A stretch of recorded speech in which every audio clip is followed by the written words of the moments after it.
Former FBI Director James Comey has told the U.S. Senate Intelligence Committee the administration of President Donald Trump defamed him and the Bureau by claiming it was purely led in the aftermath of his firing.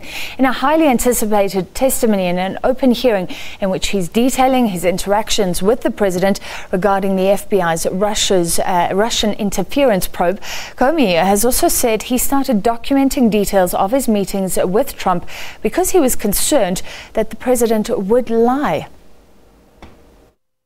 Thursday's testimony follows a lengthy statement issued to the Senate Intelligence Committee in which Comey details his discussions with the president, including when Trump asked him to drop the investigation of former National Security Advisor Michael Flynn, which formed part of the Bureau's broader probe into allegations of Russian meddling in the 2016 presidential election.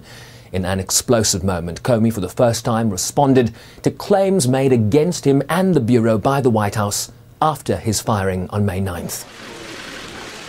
Comey explained that he was confused by the shifting explanations of the reasoning provided for his firing after being told several times by the president that he was doing a great job. I was also confused by the initial explanation that was offered publicly, that I was fired because of the decisions I had made during the election year. That didn't make sense to me for a whole bunch of reasons, including the time and all the water that had gone under the bridge since those hard decisions that had to be made. That didn't make any sense to me. And although the law required no reason at all to fire an FBI director, the administration then chose to defame me and, more importantly, the FBI by saying that the organization was in disarray, that it was poorly led, that the workforce had lost confidence in its leader.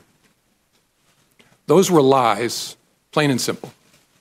And I am so sorry that the FBI workforce had to hear them, and I'm so sorry that the American people were told them. So Comey's written statement quotes the president saying to Comey during a January 27th dinner at the White House that he needed loyalty and that he expected loyalty from the director. Comey was also asked why he decided to make detailed memos after his meetings with President Trump. I think the circumstances, the subject matter, and the person I was interacting with. Circumstances first, I was alone with the President of the United States, or the President-elect, soon to be President.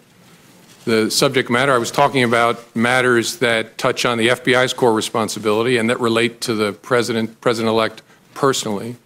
And then the nature of the person. I was honestly concerned that he might lie about the nature of our meeting, and so I thought it really important to document. That combination of things I'd never experienced before, but it led me to believe I got to write it down, and I got to write it down in a very detailed way. While he felt the president's utterances regarding the Russian probe were disturbing, he would leave it to the special independent counsel now leading the investigation to determine if there was any obstruction of justice. General Flynn at that point in time was in legal jeopardy. There was an open FBI criminal investigation of his statements in connection with the Russian contacts and the contacts themselves. And so that was my assessment at the time.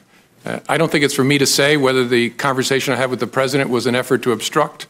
I took it as a very disturbing thing, very concerning, but that's a conclusion I'm sure the special counsel will work towards to try and understand what the intention was there and whether that's an offense.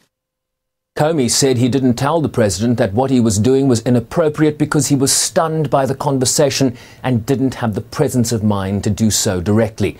Local U.S. reports suggest the president will deny that he asked Comey for loyalty. The hearings will continue in a classified closed session later Thursday. Shervin Briceby's SABC News, New York.